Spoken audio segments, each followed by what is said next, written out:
Mother Bear trapped inside a locked car, and the human baby.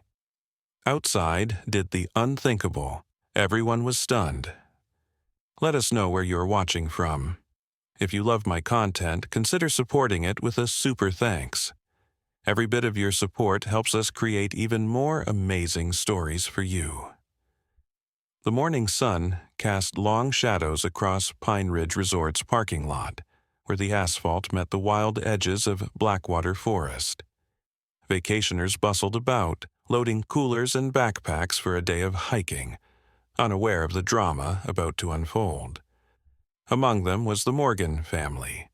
Lily, her husband Jacob, and their curious 2-year-old daughter Emma, who toddled nearby, clutching a worn teddy bear. A black sedan sat at the edge of the lot, windows slightly cracked to combat the rising heat. The owner had left a half-eaten sandwich on the passenger seat before heading to the resort office to check in. This seemingly innocent oversight would soon trigger a chain of events that would leave everyone speechless. The scent of food wafted through the morning air, carried by a gentle breeze toward the forest. Hidden among the trees, a mother bear and her 2 cubs had been foraging since dawn. The mother's keen nose twitched at the unfamiliar yet enticing smell. Hunger drove her forward, while caution held her back. Her cubs watched from the safety of the tree line as she cautiously approached the parking lot. Lily was busy checking their camping supplies when she heard the first gasps. "Bear! There's a bear in the parking lot!" someone shouted. Panic rippled through the crowd as people scrambled into their vehicles or rushed toward the resort buildings. In the confusion, Lily lost sight of Emma for just a moment. The mother bear, now separated from her cubs, had somehow managed to open the unlocked car door and climb inside, drawn by the scent of food. But as she shifted her weight, her massive paw hit the door handle, and with a sickening click, the door locked behind her. Trapped and frightened, the bear began to thrash inside the sedan, her roars echoing across the now empty parking lot. "Emma!" Lily screamed, suddenly realizing her daughter wasn't beside her. Her heart pounded as she scanned the area, finally spotting the little girl standing alone near the car with the frantic bear inside. Time seemed to stop as Lily watched in horror, too far away to reach her child before the unthinkable might happen. "Somebody help!" Jacob shouted, sprinting across the parking lot toward his daughter. But the distance seemed impossible to close in time. The car rocked violently as the mother bear threw her massive body against the windows, glass fogging with her panicked breath. Her deep roars vibrated through the air, a primal sound of fear and rage that froze onlookers in their tracks.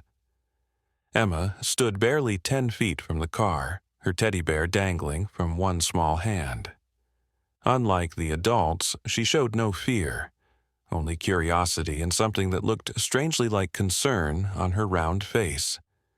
She took another step toward the car, her pink sneakers scraping against the rough asphalt. "No, Emma, stop!"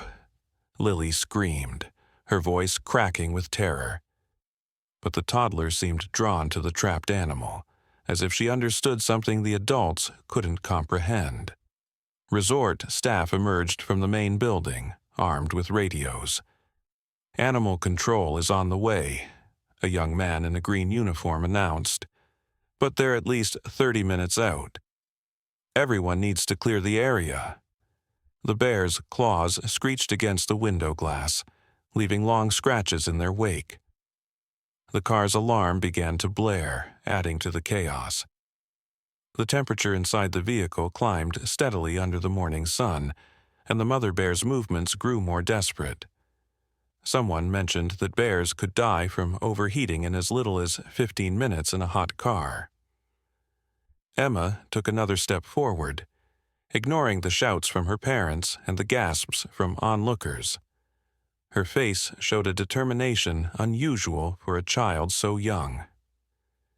She tilted her head, watching the bear as it pressed its nose against the glass, its eyes wild with fear.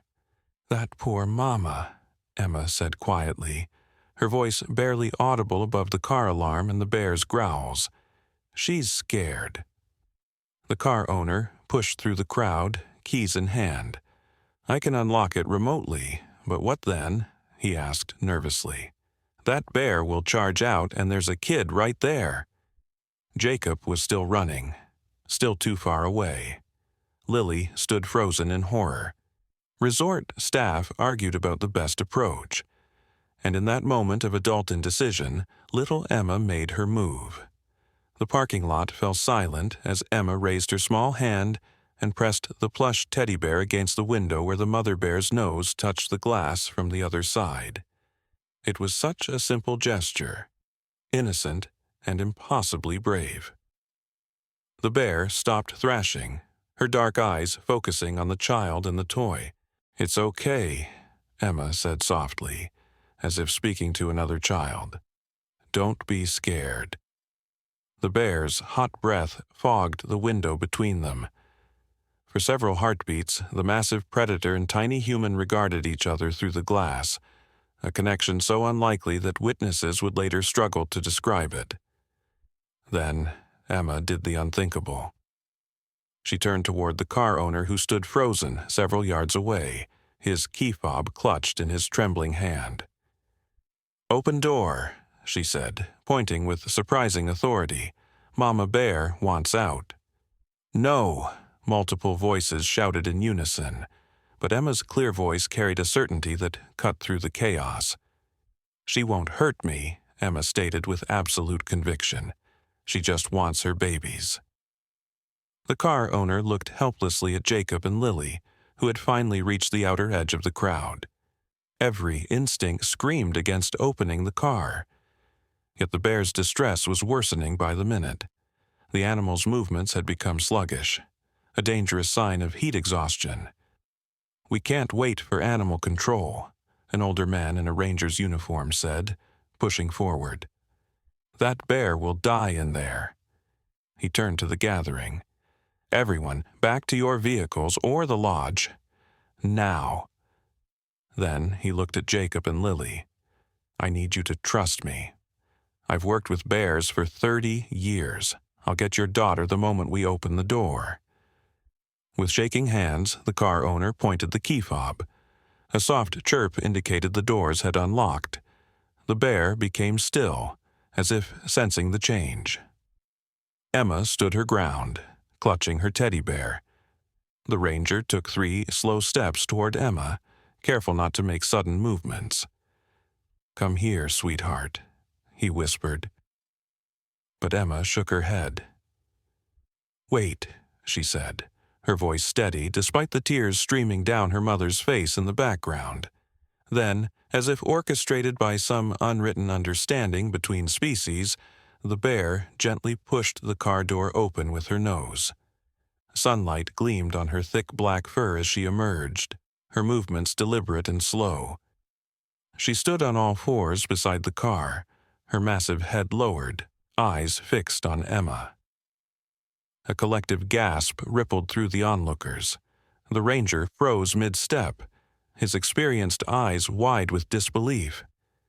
The mother bear, instead of charging or fleeing, stood perfectly still, her breathing heavy but controlled. Emma, still clutching her teddy bear, smiled at the massive creature.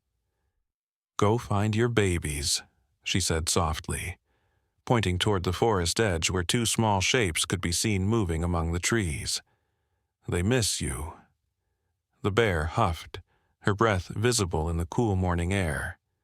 She turned her head toward the forest where her cubs waited, then back to Emma. For a moment that seemed to stretch into eternity, the wild animal and the human child regarded each other, a tableau of impossible understanding. Then, with surprising gentleness, the bear turned and lumbered across the parking lot toward her waiting cubs. She didn't run or show aggression. She simply walked away with purpose, occasionally glancing back at the little girl who had somehow understood her plight. Jacob finally reached Emma, scooping her into his arms with a sob of relief. Lily ran to them, embracing her family with trembling arms, tears flowing freely down her cheeks. "How did you know?" she whispered to her daughter. "How did you know she wouldn't hurt you?" Emma looked up with innocent eyes. "She was just a mommy," she said simply. "She wanted her babies like you want me." The ranger approached slowly, shaking his head in amazement. "In 30 years, I've never—" He began, then stopped, unable to find the words. "That child has a gift. What she did goes against everything we know about bear behavior." As the family held each other, resort guests slowly emerged from their hiding places, gathering in small groups to discuss what they'd witnessed. Phones had captured the extraordinary moment, the unlikely connection between a wild predator and a human child that had resulted not in tragedy, but in something approaching miracle. At the forest edge, the mother bear reunited with her cubs, nuzzling them affectionately before disappearing into the dense undergrowth. The last anyone saw was the gleam of her dark fur among the trees and the sound of her cubs shuffling through the leaves beside her. Emma waved her teddy bear toward the forest. "Bye, Mama Bear," she called softly, then rested her head on her father's shoulder, suddenly tired from her adventure. The incident would soon go viral. Experts would debate the extraordinary behavior of both bear and child, but those who witnessed it in person knew they had seen something rare and precious, a moment when the barriers between wild and tame, between animal instinct and human compassion, had briefly dissolved. In that parking lot, through the innocent courage of a child, everyone had glimpsed something profound about connection that transcended species. As the Morgan family walked back to their cabin, Emma still safe in her father's arms, the forest seemed to hold its breath, as if acknowledging that something remarkable had occurred. A reminder that sometimes the greatest wisdom comes from those too young to know fear.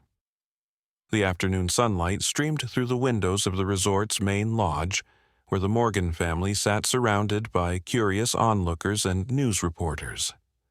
Emma, now the center of attention, contentedly colored in a picture book of forest animals, seemingly unaware of the stir she had caused. Jacob sat protectively beside her while Lily fielded questions with a mixture of pride and lingering fear.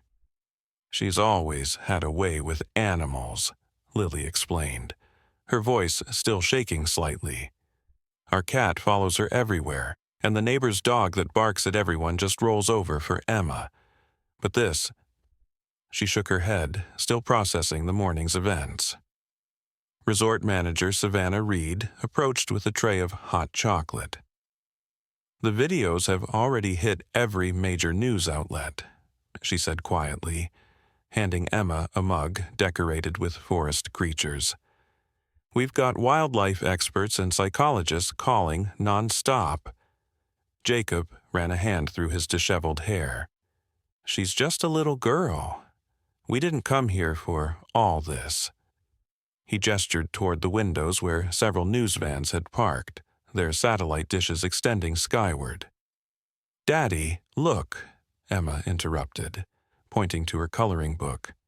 "I drew the mama bear and her babies." The crayon drawing showed 3 bears standing beside a car, with a small stick figure, unmistakably Emma, holding what appeared to be her teddy bear. A distinguished-looking man in a tweed jacket approached their table, introducing himself as Professor Michael Hayes from the university's Wildlife Behavior Department. "I've studied bear-human interactions for 20 years, he said, his eyes fixed on Emma with scholarly interest. "What happened today defies explanation.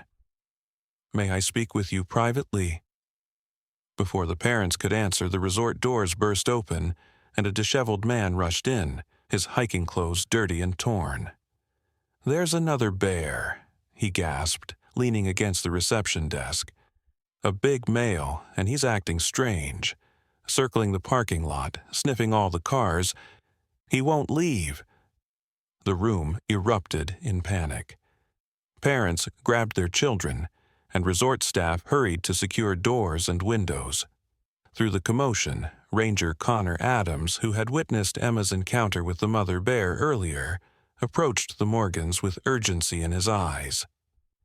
"It might be related," he said quietly. "Male bears sometimes track females with cubs. If he caught the mother's scent in the parking lot." He didn't need to finish the thought.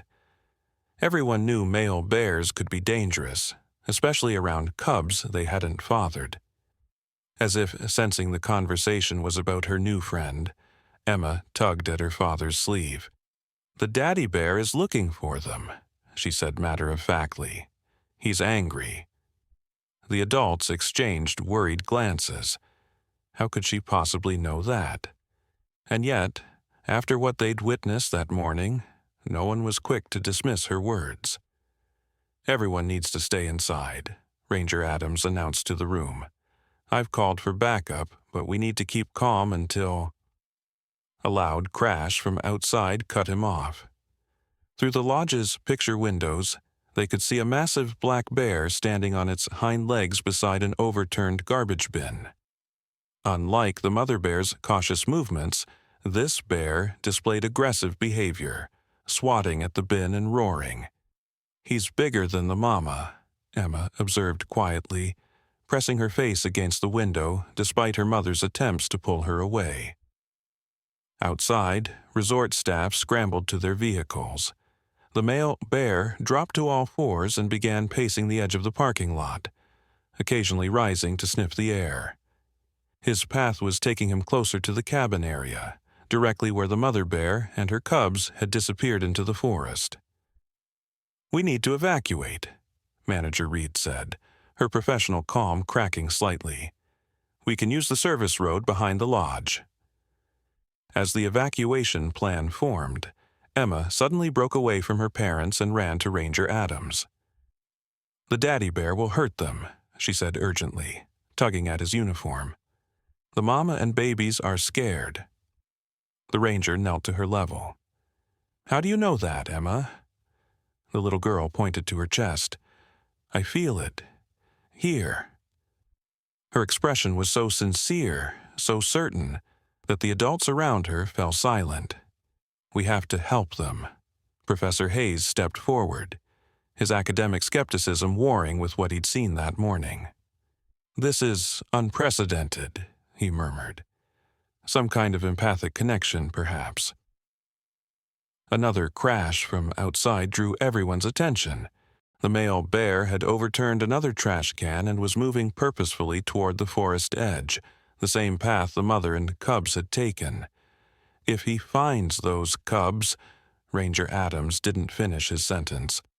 Everyone knew male bears sometimes killed cubs to bring the female back into mating condition. Emma's face crumpled with distress. "Please," she begged, looking from her parents to the ranger. "Help them." The lodge had become a hub of tense activity. Wildlife officials arrived equipped with tranquilizer guns, while resort security established a perimeter to keep guests safely indoors. Emma sat on a sofa between her parents, her small face tight with worry as she clutched her teddy bear. "We have visual on the male," a voice crackled over Ranger Adams' radio. "He's definitely tracking the female and cubs, heading deep into the eastern section of the forest." Professor Hayes paced nearby, occasionally pausing to scribble notes in a small leather-bound book. "The child's connection to these bears is extraordinary," he muttered to himself. "If only we could understand the mechanism." Emma suddenly sat upright, her eyes wide. "Mama Bear is hiding," she whispered, as if listening to a voice no one else could hear. "Under the big rock where the water falls." Jacob and Lily exchanged alarmed glances. "Emma, honey, how would you know that?" Lily asked gently. Before Emma could answer, Ranger Adams approached, his expression thoughtful. "There's a rock outcropping above Silver Creek Falls, about 2 miles into the eastern trail," he said slowly. "It has several small caves, perfect for a bear seeking shelter. He studied Emma with newfound respect. But how could you possibly know that? Emma shrugged, the gesture disarmingly simple. I just do. Professor Hayes moved closer, his academic curiosity fully engaged. This goes beyond normal childhood imagination or coincidence, he said. Whatever connection formed between Emma and that bear this morning, it's still active somehow. Outside, the rescue team was preparing to track the male bear, loading tranquilizer darts and checking radio equipment. Their plan was straightforward: locate the male, sedate him, and relocate him far from the mother and cubs.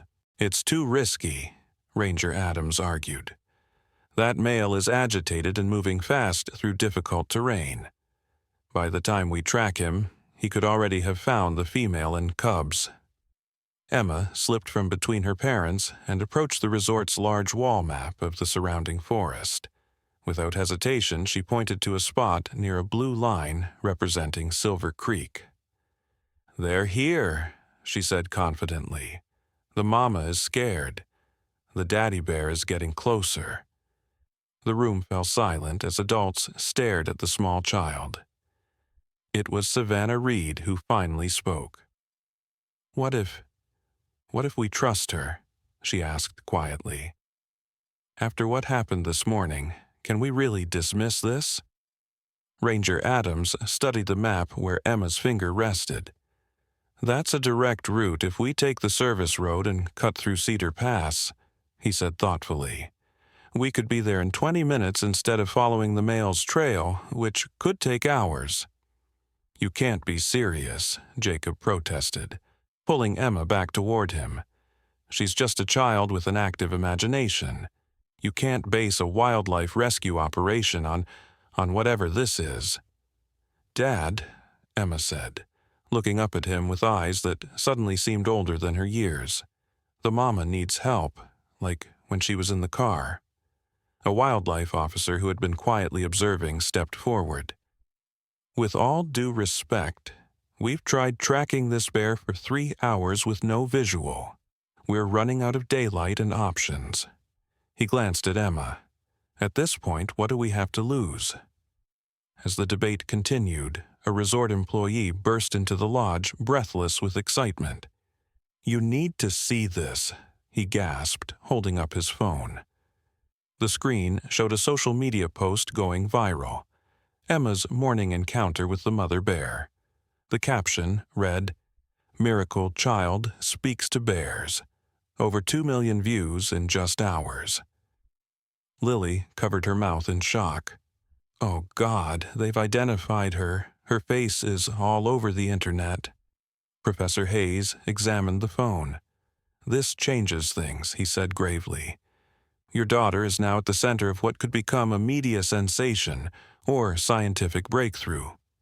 But right now, there are 3 bears whose lives may depend on whatever extraordinary connection she's formed. Outside, thunder rumbled across distant mountains. A summer storm was approaching, complicating the already difficult rescue operation. Emma tugged insistently at Ranger Adams' sleeve. We have to go now, she said with surprising authority. Before the rain comes, Daddy Bear is getting closer to the cave. The adults in the room looked at each other, weighing impossibilities against evidence they couldn't ignore. Finally, Ranger Adams made a decision. We'll take 2 teams. Team 1 follows the male's trail as planned. Team 2... He took a deep breath. Team 2 heads directly to Silver Creek Falls, guided by Emma's intuition. I'm going with my daughter, Jacob stated firmly. No room for argument in his voice. So am I, Lily added, equally determined. Ranger Adams nodded. 10 minutes to gather gear. The storm will hit within the hour. As the teams prepared, Emma sat quietly by the window, her small hand pressed against the glass. Outside, the first heavy raindrops began to fall, spattering against the pane like tears. The forest path grew slick with rain as Ranger Adams led the small group through increasingly dense vegetation. Jacob carried Emma on his shoulders while Lily followed closely behind, both parents wearing expressions of grim determination. Behind them came Professor Hayes, struggling slightly with the pace but unwilling to miss this extraordinary event, and 2 wildlife officers equipped with tranquilizer rifles. "The falls should be just ahead," Ranger Adams called over his shoulder, raising his voice above the strengthening patter of rain on leaves. "Emma, can you still feel where the bears are?" Emma, her blonde hair darkening with moisture, nodded solemnly. "The mama and babies are in the cave. The daddy bear is by the water. He smells them." Jacob tightened his grip on his daughter's legs. "I still can't believe we're doing this," he muttered, but there was less conviction in his voice now. Something about his daughter's certainty had begun to penetrate his skepticism. Lightning flashed, momentarily illuminating the forest in harsh white light. Thunder followed almost immediately, indicating the storm was directly overhead. The group paused as heavy rain began to fall in earnest, transforming the path into a muddy stream.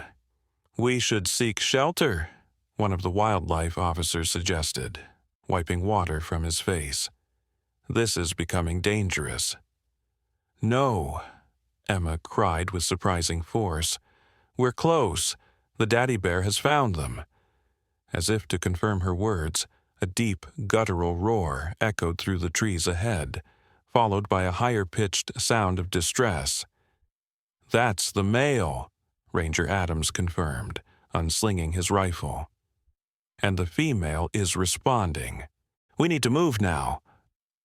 The group pushed forward with renewed urgency, fighting against mud that sucked at their boots and rain that limited visibility to mere yards.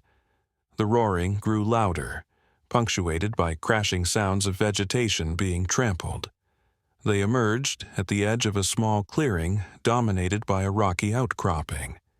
A narrow waterfall, swollen with rain, cascaded down its face into a churning pool below. On the far side of the clearing, a massive black bear stood on its hind legs, roaring at a small cave opening halfway up the rock face. From within, they could hear the distressed sounds of the mother bear and the frightened whimpers of her cubs. "Hold position," Ranger Adams whispered urgently, signaling the wildlife officers to spread out. "We need a clear shot to tranquilize him without risk to the female or cubs." "He's too angry," Emma said from her perch on Jacob's shoulders, her voice strangely calm despite the chaos. "The dart won't stop him fast enough." Professor Hayes, who had finally caught up with the group, watched Emma with fascination. "The child is right," he panted, leaning against a tree.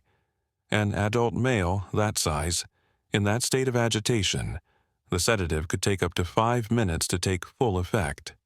By then," he left the grim possibility unspoken, the male bear dropped to all fours and began climbing the rocky slope toward the cave, powerful muscles bunching under wet fur.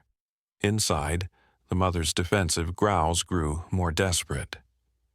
"Take the shot," Ranger Adams ordered the officers. "We're out of options." As the officers raised their rifles, Emma suddenly squirmed, forcing Jacob to set her down.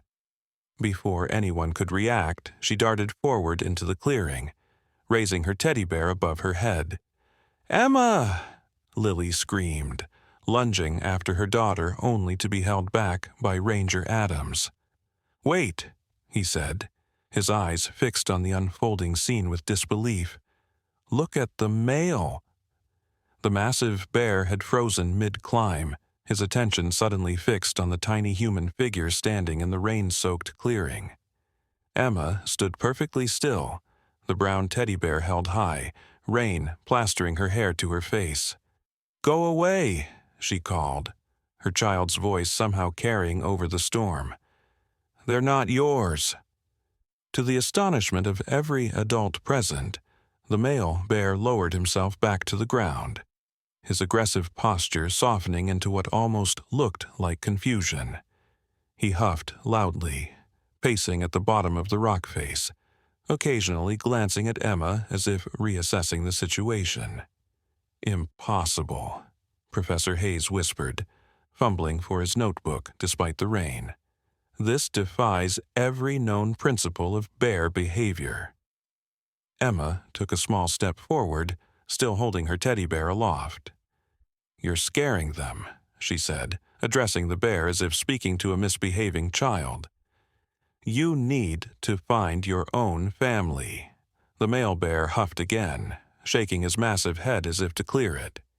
He took several steps toward Emma, causing the adults to collectively hold their breath in terror. The wildlife officers kept their rifles trained on the animal, though the heavy rain made accurate shooting almost impossible. Then, from the cave, the mother bear emerged briefly, positioning herself protectively at the entrance.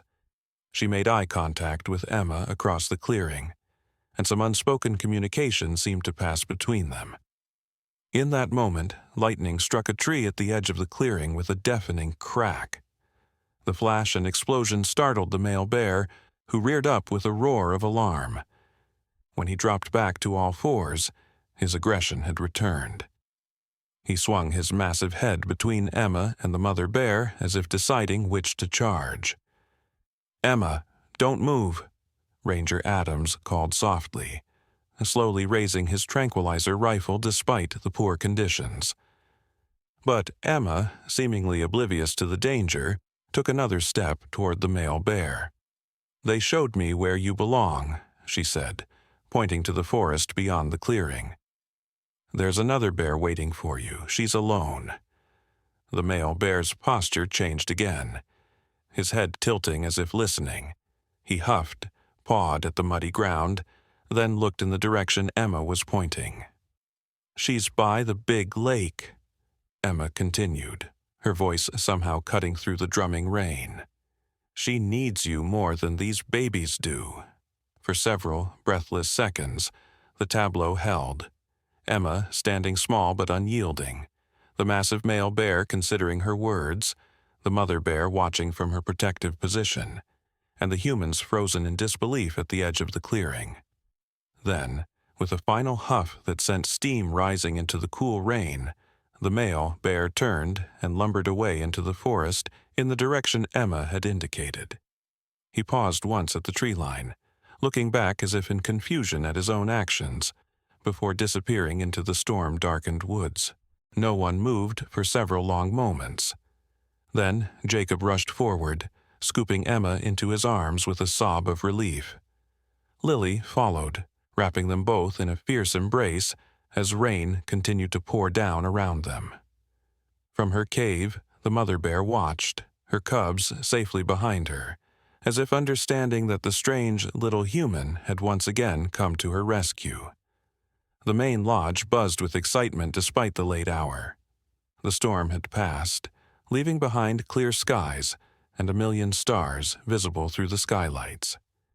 Emma, exhausted from the day's events, slept peacefully on a sofa, her teddy bear clutched to her chest, while her parents sat nearby in quiet conversation with Ranger Adams and Professor Hayes. "I've documented interspecies communication before," the professor was saying, his academic demeanor barely containing his excitement, "but nothing remotely like this. Twice now, your daughter has connected with wild bears in a way that contradicts everything we understand about ursine behavior." Lily stroked Emma's hair gently. She's always had this sensitivity. Even as a baby, she seemed to know what our pets were feeling before they showed any signs. "And the male bear?" Ranger Adams asked, still processing what he'd witnessed. "She said there was another bear waiting by the big lake. How could she possibly know that?" Jacob shook his head. "That's what I can't understand. We've never been to this resort before. Emma has never seen these forests or these bears." Professor Hayes leaned forward eagerly.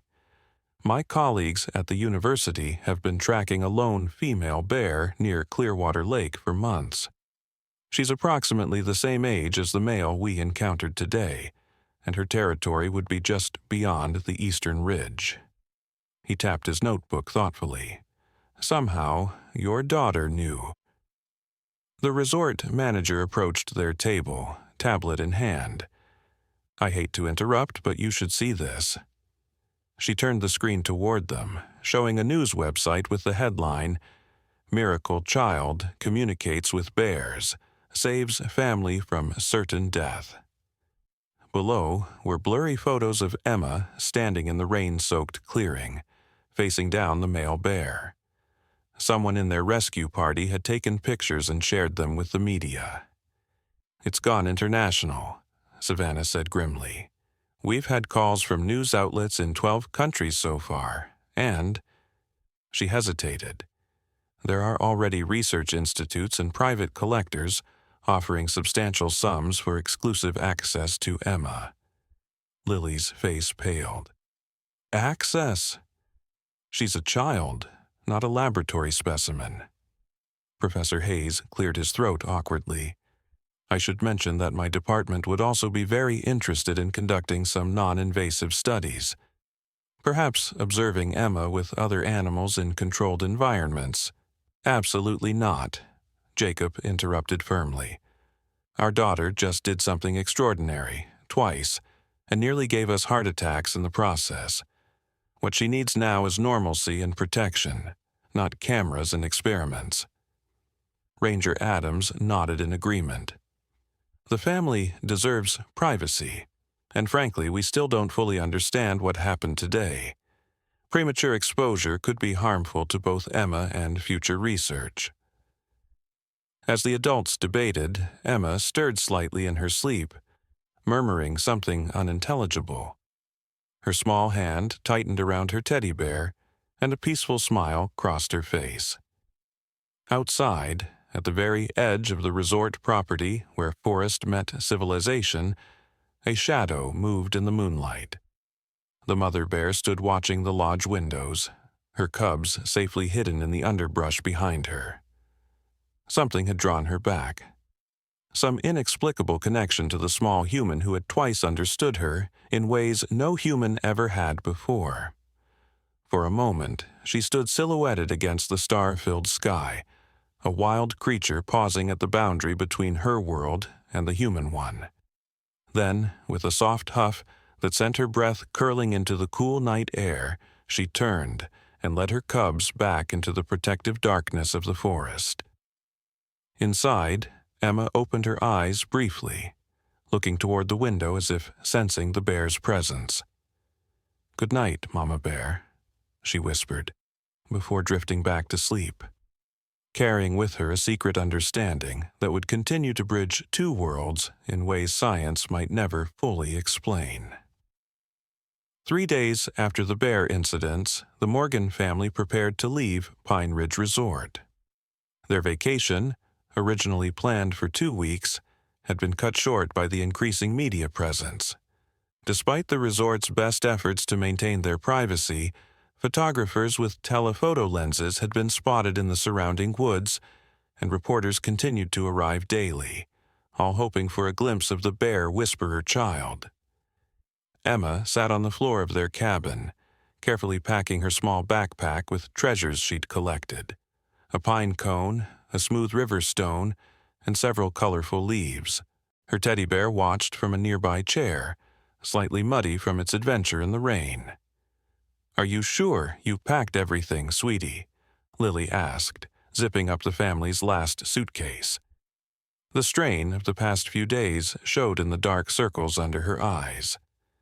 Emma nodded solemnly, then paused, her head tilting as if listening to a distant sound. "The mama bear is sad we're leaving," she said matter-of-factly. She wanted to say thank you. Jacob and Lily exchanged worried glances. Emma's apparent connection to the bears hadn't diminished with time. If anything, it seemed to be growing stronger. Last night, she had awakened suddenly, insisting that the mama bear needed help with fishing. This morning, Ranger Adams had reported that the motion-activated wildlife cameras had captured footage of the mother bear successfully catching fish at a new location several miles from her usual hunting grounds. "Emma, honey," Jacob said gently, kneeling beside his daughter, "we've talked about this. The bears need to stay wild and live their own lives, and we need to go home." Emma looked up at her father with eyes that seemed too wise for her years. "But they're talking to me, Daddy, not with words like us, but I can feel what they want to tell me." She pressed her small hand against her chest. "In here." A knock at the door interrupted the conversation.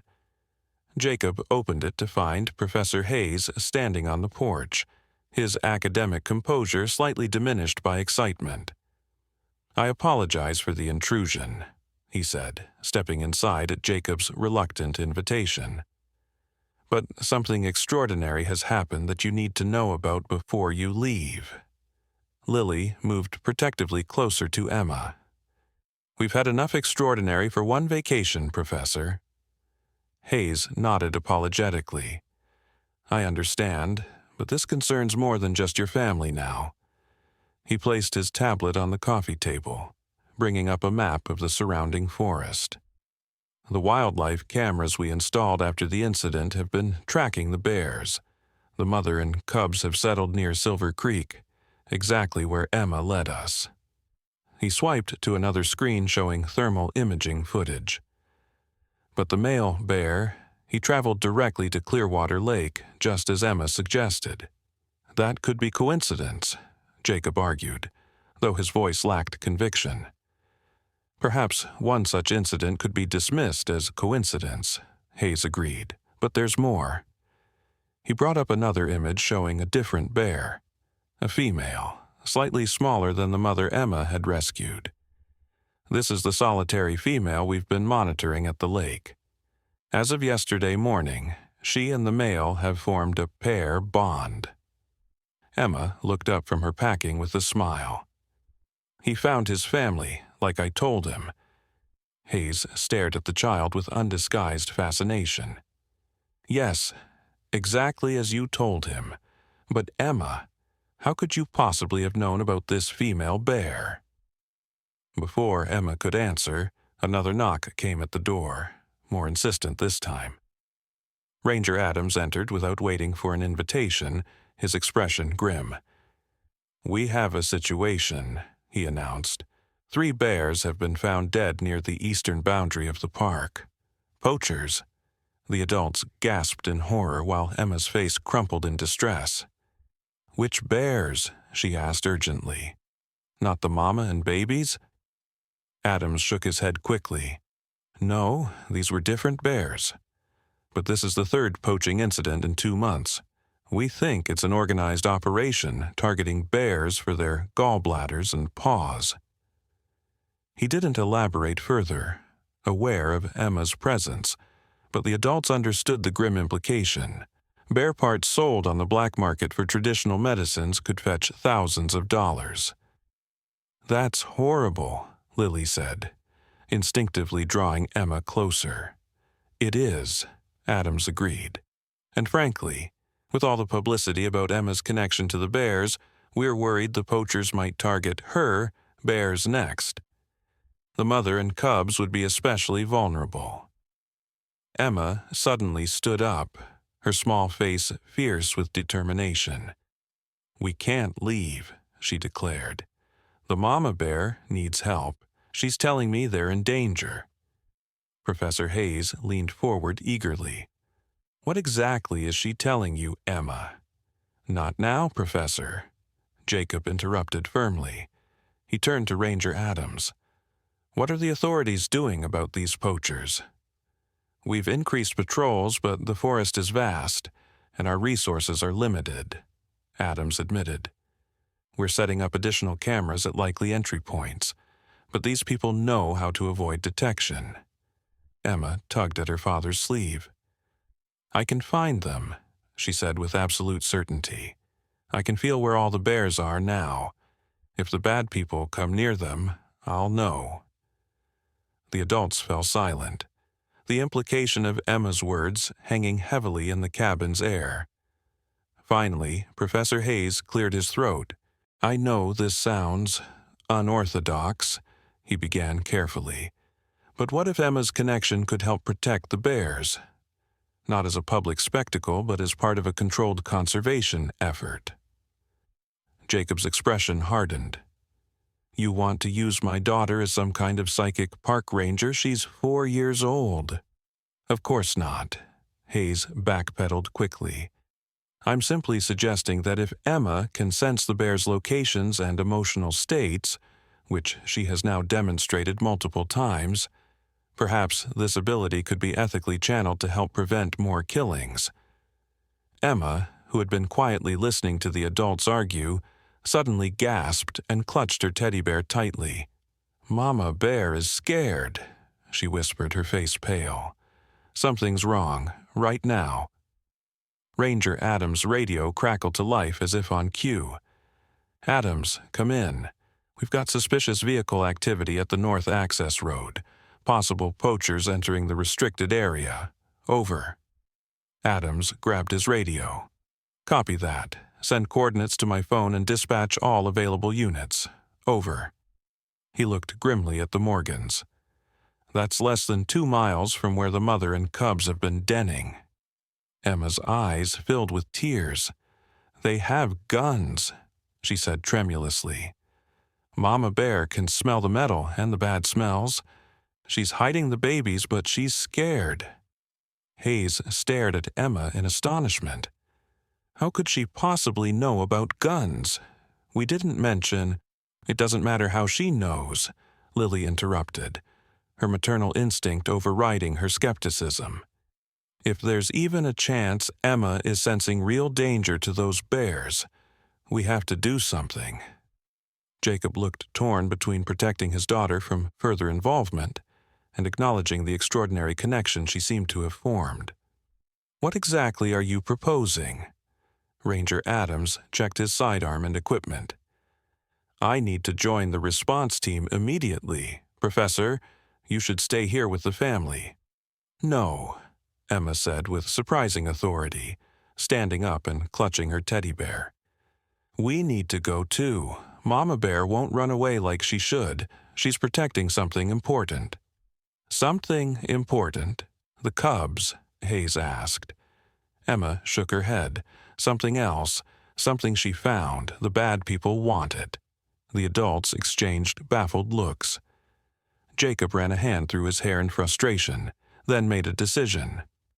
"We'll go to the ranger station. It's secure and Emma will be safe there. If, and only if, she can provide information that helps locate these poachers, we'll relay it to the response team." Ranger Adams nodded grimly. "That's reasonable, but we need to move now." As they hurried toward the ranger's vehicle, Emma clutched her teddy bear tightly. "Don't worry," she whispered to the toy, or perhaps to someone only she could sense. "We won't let them hurt your family." The ranger station hummed with tense activity. Maps were spread across tables. Radios crackled with updates from the field teams, and the small monitoring room was filled with staff tracking thermal imaging feeds from the forest. Emma sat quietly in a corner, her eyes closed in concentration, still holding her teddy bear. 2 suspects confirmed at coordinates 44.728 1 by 1, 07.3948, a ranger reported, marking a spot on the large topographical map, moving northeast along Beaver Creek. Jacob and Lily stood nearby, watching their daughter with a mixture of concern and amazement. For the past hour, Emma had been providing information about the bears' movements with uncanny accuracy. Each time the thermal cameras would confirm her statements minutes later. "Mama Bear is moving the babies to the big hollow tree," Emma announced suddenly, opening her eyes. "The one that fell down in the lightning." Professor Hayes, who had been allowed to observe the operation, quickly cross-referenced with the Forest Survey data. There's a lightning-struck oak that came down in last year's storms, approximately here, he said, pointing to a location on the map, about half a mile east of the Poachers' current position. Ranger Adams nodded to his team. Redirect units 3 and 4 to that location. If the mother's moving the cubs there, it might be her emergency den site. A young ranger approached hesitantly. "Sir, the thermal imaging is picking up something unusual near the Silver Creek caves where the bears were originally denning. There's some kind of heat signature that doesn't match any wildlife profile." Adams studied the blurry thermal image on the screen. "That's not an animal. The heat pattern is too regular, too contained." He looked at Emma. "Can you sense anything about what might be in the bear's den?" Emma mentioned the mother was protecting something important. All eyes turned to the little girl, who had closed her eyes again in concentration. "It's shiny," she said after a moment, "and it makes the ground hot. Mama Bear found it when she was digging a new den. She thinks it's an egg that needs to be kept warm." "An egg?" Hayes repeated skeptically. "Bears don't incubate eggs." Emma shrugged. "That's what she thinks it is. It glows sometimes." The room fell silent as the adults processed this bizarre information. It was Lily who voiced what several were thinking. Could it be man-made? Something the poachers are looking for? Adams grabbed his radio. "All units be advised, potential unknown object at the original den site. Approach with extreme caution and report any unusual findings." A technician monitoring the surveillance cameras suddenly called out, "Sir, we have movement at the north perimeter. 3 individuals with rifles entering the restricted area." The main screen switched to night vision footage, showing 3 figures in camouflage clothing, moving purposefully through the trees.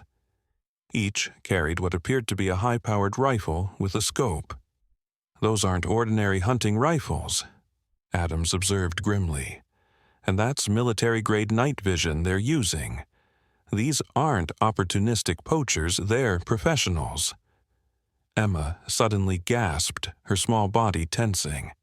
"They're hurting the forest," she cried, tears filling her eyes. "They're putting bad things on the trees that burn." Moments later, one of the field rangers radioed in. "Base, we've found chemical markers on trees near the access point. Looks like some kind of caustic substance. It's killing the vegetation on contact." Hayes looked at Emma with growing amazement. How could she possibly know that? "It doesn't matter how," Jacob said firmly, kneeling beside his daughter. "Emma, are you okay? We can stop this if it's too much for you." Emma wiped her tears with the back of her hand. "I have to help them, Daddy. The trees are crying, and the bears are scared." A senior ranger burst into the room, clutching a satellite phone. "Adams, I just got off with regional headquarters. Those aren't poachers we're tracking. They're connected to Blackwater Mining Corporation. They've had geologists surveying this area secretly for months." "Mining? For what?" Adams demanded. "Rare earth elements. Apparently, there's a significant deposit under the eastern section of the forest. They've been trying to get permits for exploratory drilling, but the environmental protections have blocked them." The pieces suddenly fell into place. Adams turned to the map, his finger tracing the area where the mother bear had been denning. "That's why they're after whatever is in that den. It must be a sample that proves the mineral deposit exists.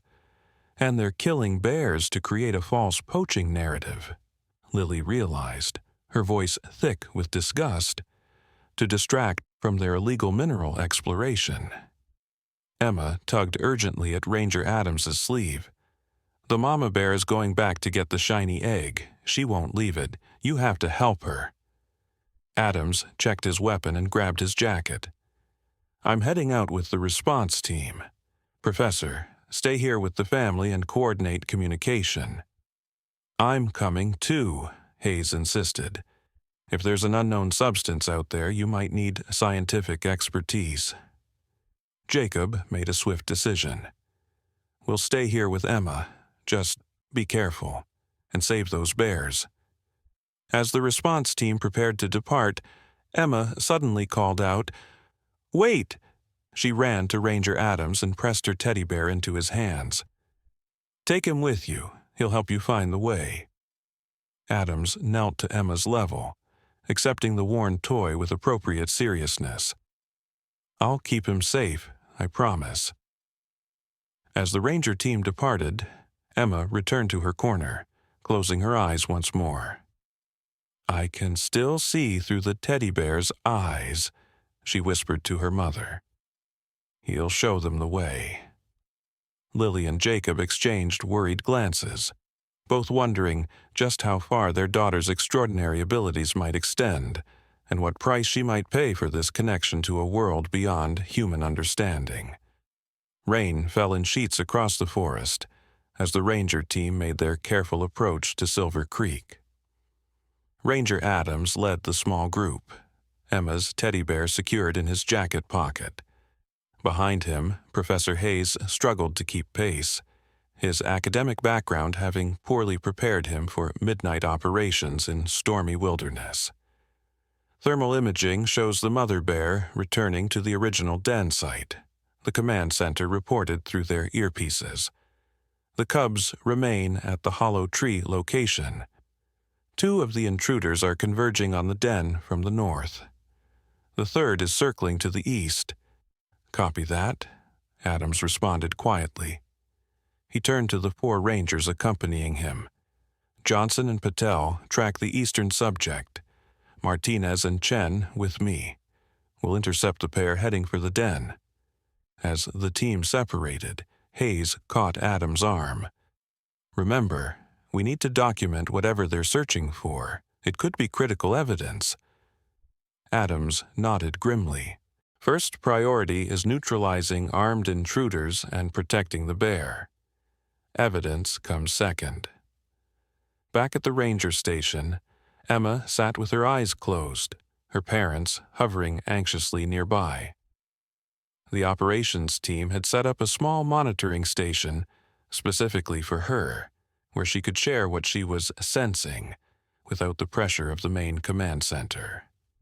"The mama bear is at the den," Emma reported softly. "She's digging for the shiny egg. The bad men are very close now. They have machines that see in the dark." A technician relayed this information to the field teams, no longer questioning the source. Emma's uncanny accuracy had overcome initial skepticism. "The rain is getting worse," Emma continued, her brow furrowed in concentration. "The mama bear can't smell the bad men coming because of the water." In the forest, Adams and his team moved silently through the downpour, their progress slowed by the need for stealth. The Silver Creek caves came into view, a series of small openings in a rocky hillside, partially concealed by vegetation. "Movement at the largest cave entrance," Martinez whispered, pointing through the rain-soaked darkness. The night vision revealed the massive form of the mother bear partially visible at the mouth of the cave, intently digging at something just inside. "The intruders?" Adams asked, scanning the perimeter. 50 meters north and closing fast, Chen reported, checking the thermal tracker. "They've spotted the bear." Adams made a swift decision. "Move to intercept. Non-lethal force only. We need them alive for questioning." As the rangers moved into position, Hayes stayed behind a large tree, recording the scene on a specialized camera. Through the driving rain, he could see the mother bear becoming increasingly agitated, looking up from her digging to sniff the air. Suddenly, a sharp crack echoed through the forest, a branch breaking under someone's weight. The mother bear froze, then backed deeper into the cave entrance, positioning herself protectively over whatever she had been uncovering. "They're rushing the position," Chen reported urgently. Moving in now." What followed was a confusing blur of shouted commands, the crackle of radio communication, and sudden movements through the rain. The Rangers converged on the two intruders, identifying themselves as law enforcement. One suspect immediately surrendered, dropping to his knees with hands raised. The other fired a tranquilizer dart at the mother bear before being tackled by Martinez. The dart struck the bear in her shoulder. She roared in pain and confusion, staggering slightly but remaining upright through sheer maternal determination, her massive body still shielding the cave entrance. Bear hit with unknown substance. Adams radioed back to base.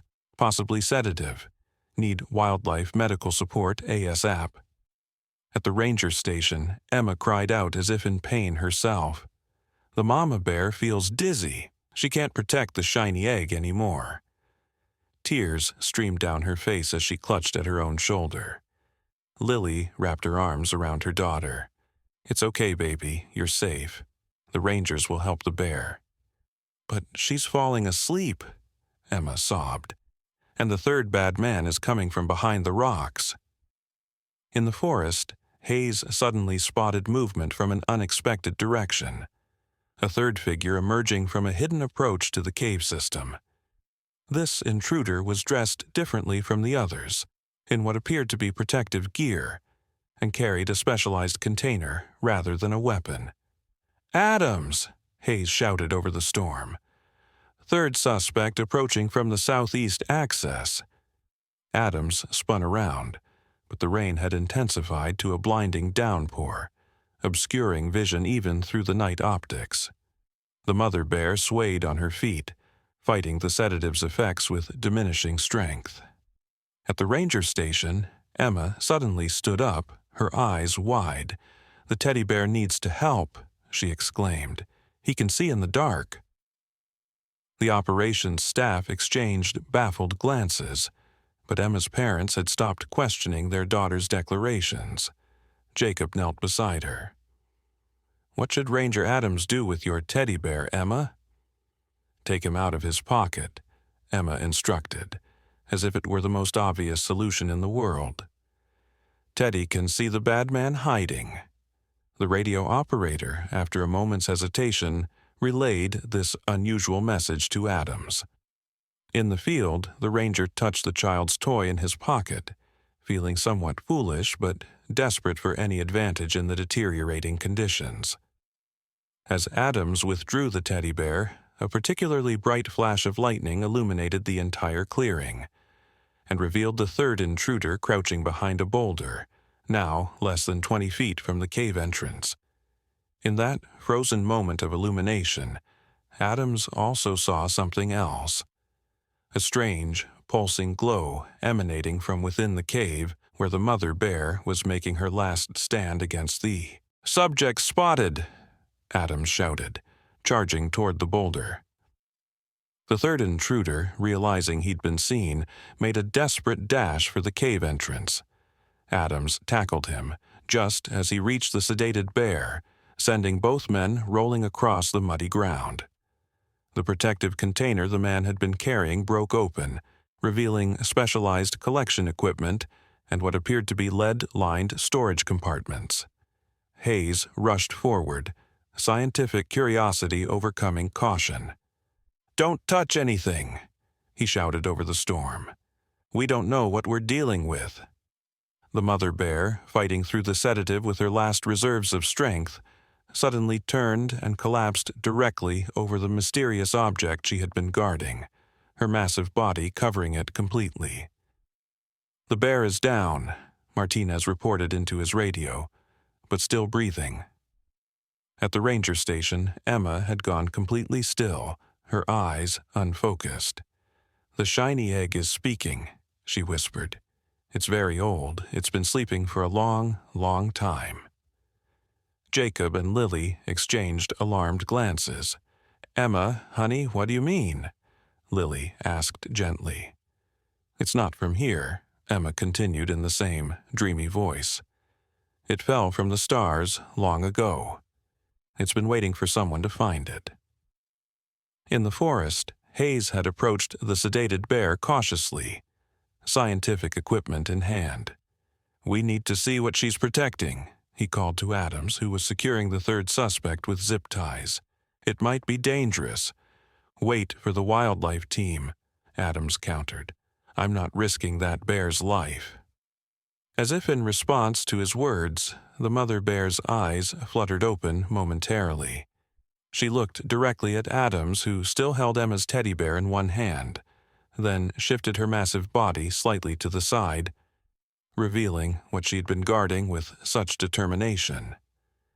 Hayes gasped audibly. Nestled in a shallow depression in the cave floor was a smooth oval object approximately the size of a football.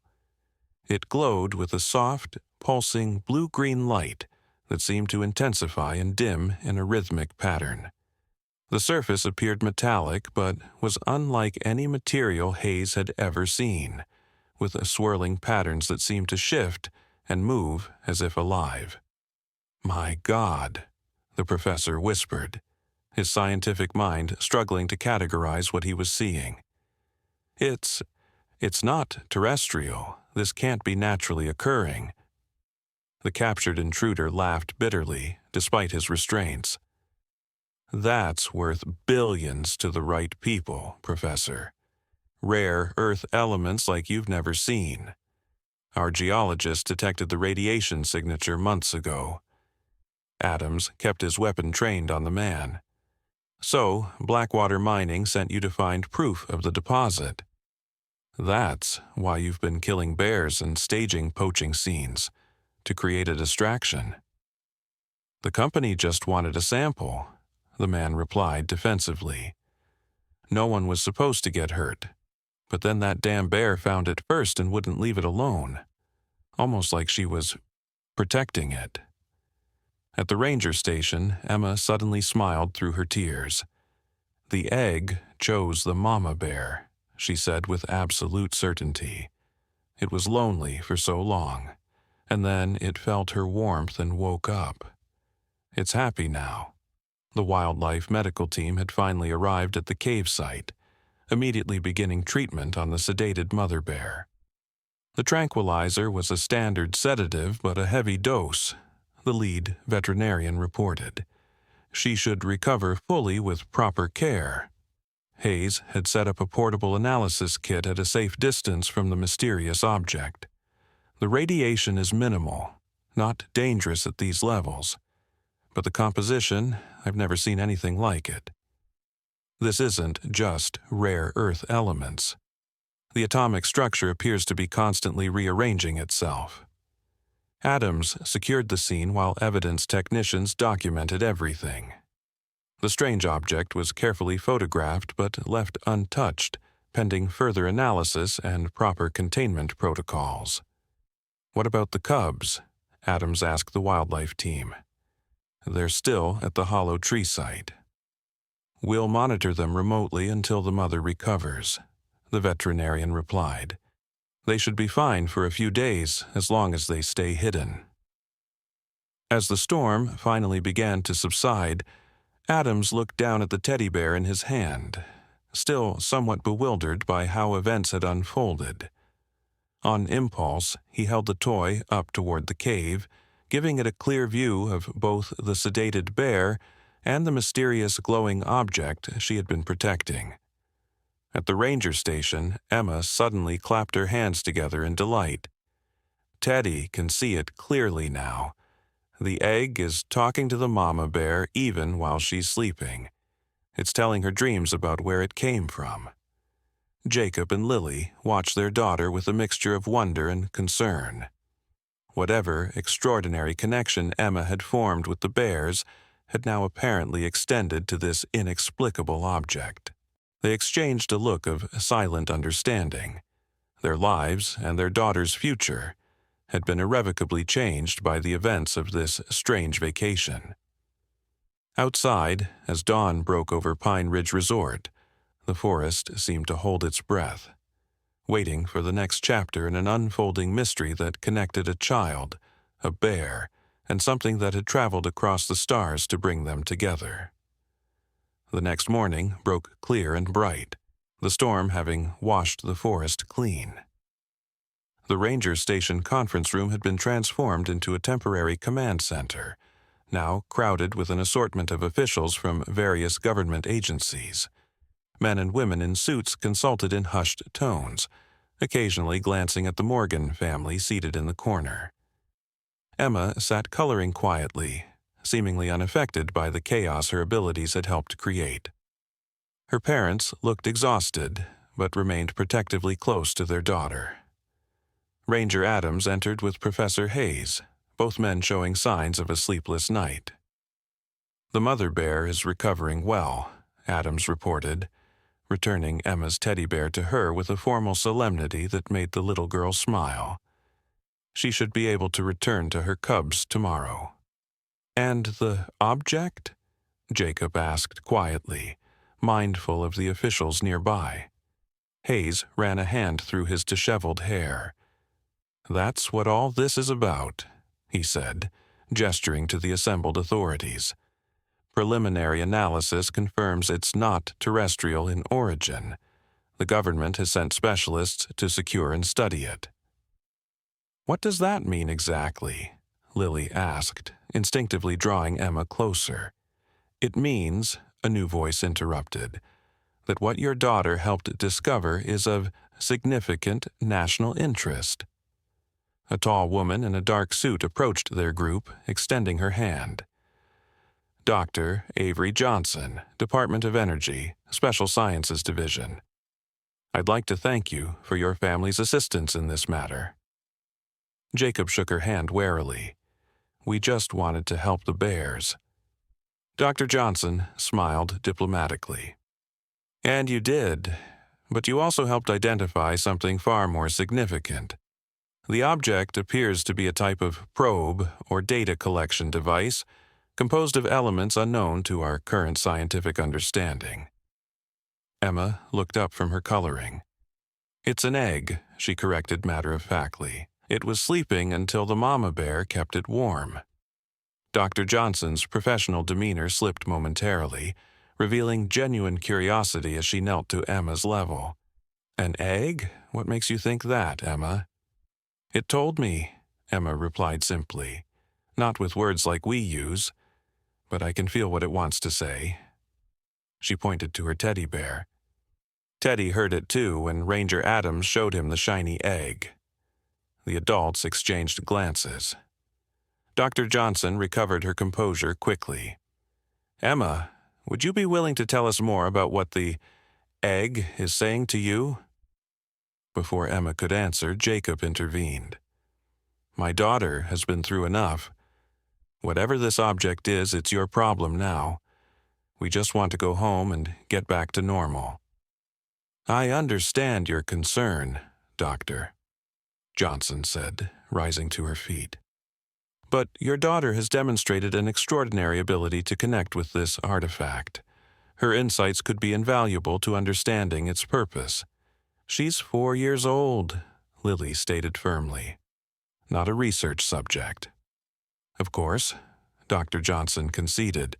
"However, I am authorized to offer your family certain accommodations in exchange for Emma's limited participation in our research. Full college funding for Emma, relocation assistance, comprehensive health care." "Are you trying to buy our daughter's cooperation?" Jacob interrupted, his voice rising with anger. Emma suddenly looked up, her expression serious. "The egg is worried," she announced. "It doesn't like being away from the mama bear." The room fell silent as all attention turned to the child. Dr. Johnson recovered first. "What do you mean, Emma?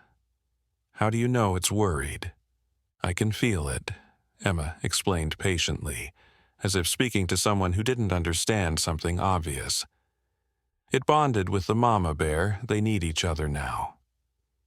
Professor Hayes, who had been quietly observing, stepped forward. The bear's behavior was certainly unusual, almost protective of the object, and the object's luminosity did increase when in proximity to the bear. "That's absurd," one of the government scientists interjected. "We're talking about an inanimate artifact, not a living entity." Emma shook her head firmly. "It's alive. Different from us, but alive. And it's scared now because people want to take it apart to see how it works." Dr. Johnson looked startled. "How could she possibly know that?" she murmured to a colleague. "We only discussed extraction procedures in the secured laboratory facility." Ranger Adams had been observing silently, but now he spoke up. "After what I've witnessed these past few days, I've learned not to dismiss Emma's insights. If she says the object is somehow connected to the bear, perhaps we should consider that possibility." "Preposterous," the same scientist scoffed. "Next, you'll suggest we need the bear's permission to study extraterrestrial technology." Emma stood up suddenly, her small face set with determination. "You do," she said firmly. "The egg chose the mama bear as its keeper. If you take it away forever, it will go back to sleep and never wake up again." The room fell silent once more. Dr. Johnson studied Emma thoughtfully before turning to her colleagues. "Given the unique circumstances, perhaps we should consider a controlled study with both the artifact and the bear present."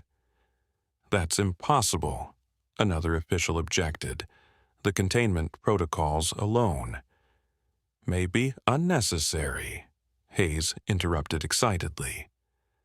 "If the artifact is indeed responding to the bear and to Emma, perhaps forcing traditional containment would actually inhibit our ability to study it effectively."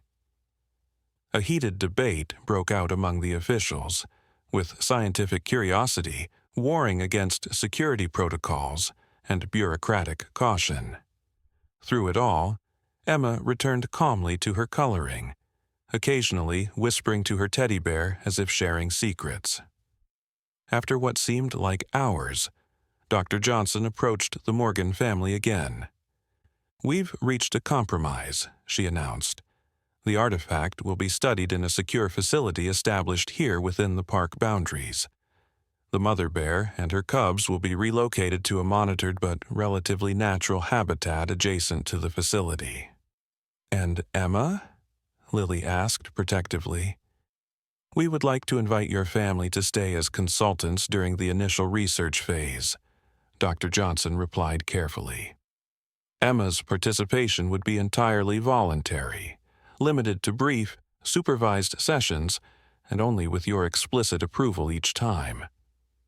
Jacob and Lily exchanged a long look, having one of those silent conversations that parents sometimes share. Finally, Jacob turned back to Dr. Johnson. "We need to discuss this privately as a family," he said. "But if we agree to stay, we have conditions of our own." As the adults continued negotiating, Emma slipped away from the table and wandered to the large windows overlooking the forest. She pressed her hand against the glass, gazing out at the trees where somewhere a sedated mother bear was beginning to stir, dreaming of stars and distant worlds and a strange, glowing egg that had chosen her as its protector. "It's okay," Emma whispered to someone only she could sense. "They're starting to understand. And I'll help them learn how to listen." Outside, a gentle breeze stirred the pine branches, carrying whispers from the forest to the little girl who had bridged worlds that had never been meant to meet, yet, somehow, against all odds, had found connection through the universal language of protection, curiosity, and care. 6 months had passed since the extraordinary events at Pine Ridge Resort. The research facility that had sprung up near Silver Creek was unlike any other scientific installation, designed to blend with the forest rather than dominate it, with natural materials and living vegetation incorporated throughout its structure. The autumn leaves had turned the forest into a canvas of red and gold as Emma walked along a specially designed pathway, holding her father's hand. Her teddy bear, now sporting a small official-looking badge, was clutched tightly in her other arm. Lily followed close behind, carrying a small backpack with Emma's drawing supplies. "Are you sure you're not tired, sweetheart?" Jacob asked, noting how his daughter's steps had slowed. "We can come back tomorrow if you want." Emma shook her head determinedly. "Mama Bear is waiting. She knows this is a special day." The path opened into a carefully designed clearing that served as a boundary between the human research facility and the protected bear habitat. A comfortable observation platform allowed visitors to watch the bears in their natural environment without disturbing them. Today, however, the platform stood empty, reserved exclusively for the Morgan family. Dr. Avery Johnson waited for them at the entrance, her formal suit replaced by practical outdoor clothing.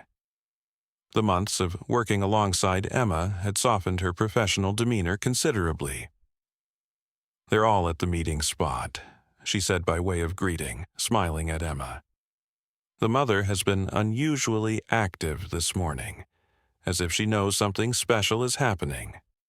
Emma nodded solemnly. "She knows we're saying goodbye. The egg told her." The adults had long since stopped questioning Emma's statements about her communication with either the bears or the mysterious artifact that now resided in a special chamber at the heart of the research facility. The evidence of her connection had proven too overwhelming to dismiss. They made their way to the viewing area, a comfortable space with large windows of one-way glass that allowed them to observe the bears without being seen. The habitat beyond had been designed to mirror the bears' natural territory, complete with streams, caves, and abundant food sources. The mother bear and her cubs, now much larger than when they'd first encountered them, were gathered near a large fallen log. The cubs wrestled playfully while their mother watched with the patient attention that had so impressed researchers over the past months. Emma pressed her hand against the glass, and as if sensing her presence, the mother bear immediately looked up, her gaze unerringly finding Emma despite the one-way design of the windows. "She always knows exactly where you are," Dr. Johnson remarked, still amazed after months of observation. "The connection between you two defies every scientific paradigm we have." Lily rested her hands gently on Emma's shoulders. "Are you sure about this, honey? We can extend our stay if you want more time." Emma shook her head. "It's time for us to go home. The egg is happy now, and Mama Bear understands." Over the months, the research team had made extraordinary discoveries about the artifact, or the egg, as everyone now called it, adopting Emma's terminology. It was indeed of extraterrestrial origin, a sophisticated data-gathering device sent from a distant civilization thousands of years ago. Its purpose seemed to be to study and record Earth's biosphere, particularly focusing on intelligent life forms. Most remarkably, the artifact had formed a symbiotic relationship with the mother bear, communicating through means that human instruments could barely detect, but that Emma understood instinctively. Through Emma's interpretations, scientists had gleaned more information about the artifact's origins than all their sophisticated equipment could provide. "We've prepared everything as you requested, Doctor," Johnson said quietly. "The observation post will remain unmanned, but remotely monitored. The bear family will continue to receive protection without human interference." Emma nodded approval. "And the egg stays with them?" "Yes," Dr. Johnson confirmed. "Our research suggests moving it would be detrimental to both the artifact and the bear. They've developed a symbiotic relationship we still don't fully understand. The monitoring equipment will continue gathering data, but from a distance." A door at the side of the observation area opened, and Professor Hayes entered, carrying a large portfolio. 6 months of living and working in the forest had transformed him from a stuffy academic to a rugged field researcher. His enthusiasm, however, remained unchanged. "Emma, just in time. Look what we've assembled for you." He opened the portfolio to reveal a beautifully bound book. "All your drawings of the bears and the egg, along with your stories about what they were thinking and feeling. We've compiled them into this special edition. Only 5 copies exist. One for you, one for our records, one for the National Archive, and—" he paused dramatically, "2 for our friends at NASA and the SETI Institute, who are rather interested in your unique perspective." Emma accepted the book solemnly, running her small fingers over the embossed cover that featured her own drawing of the mother bear standing protectively over the glowing egg. "Will people believe it?" she asked simply. Hayes knelt to her level. "Some will, some won't. But you've changed how many of us think about communication, intelligence, and our place in the universe. That's a remarkable gift, Emma." Through the window, they could see the mother bear had approached closer to the observation post. She sat on her haunches, looking directly at them with an almost human awareness. Her cubs, sensing something significant, had stopped playing and sat quietly beside her. Emma pressed her teddy bear against the glass. After a moment of silence, she turned to her parents, tears gathering in her eyes. "It's time to say goodbye." Lily knelt beside her daughter. "Are you sad, honey?" Emma considered this, then shook her head. "Not exactly sad. Mama Bear says goodbyes are important, but they're never forever. The egg taught her that. Across the stars, nothing is ever really gone." Dr. Johnson wiped a tear from her own eye. The wisdom of bears and ancient visitors from space, interpreted by a 4-year-old. "Sometimes I think you understand more than all our scientists combined, Emma." The family was given privacy for their final moments with the bears.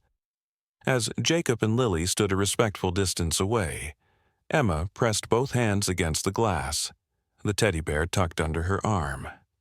"Thank you for finding the egg," she whispered to the mother bear. "Thank you for showing me how to listen. I won't forget." The mother bear rose to her full height, an impressive sight that still inspired awe in all who witnessed it.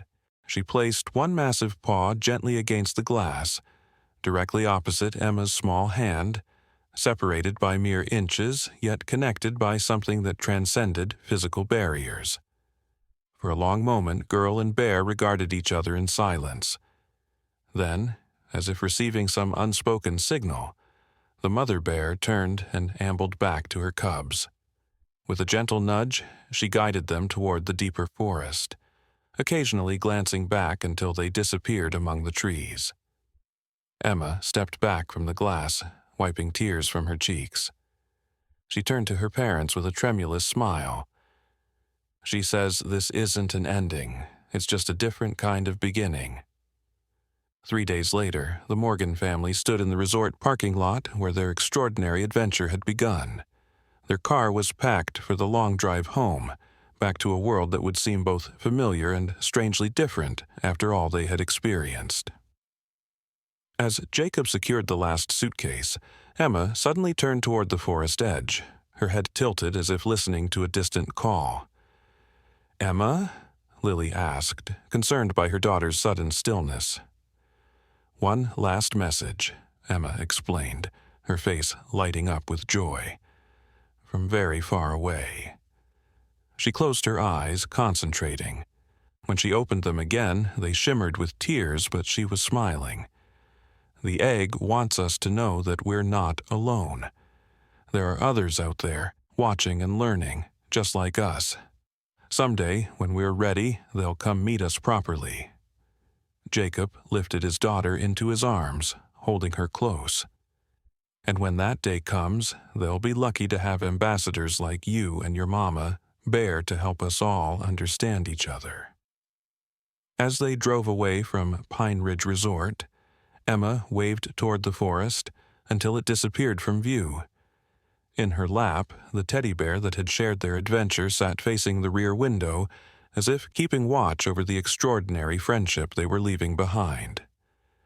Miles deep in the protected forest, the mother bear and her cubs settled into their den for an afternoon nap. Beside them, casting a gentle blue-green glow that seemed to pulse like a heartbeat, the egg continued its ancient vigil. No longer alone after countless years of silent observation, now warmed by the breath of its unlikely guardian, and awakened to new purpose by the touch of a child who had somehow bridged the vast distances between worlds. And somewhere far beyond the stars, signals traveled outward, carrying news of an unexpected connection formed on a small blue planet, where a child, a bear, and a patient traveler from the cosmos had discovered that understanding can transcend all barriers of species, origin, and time.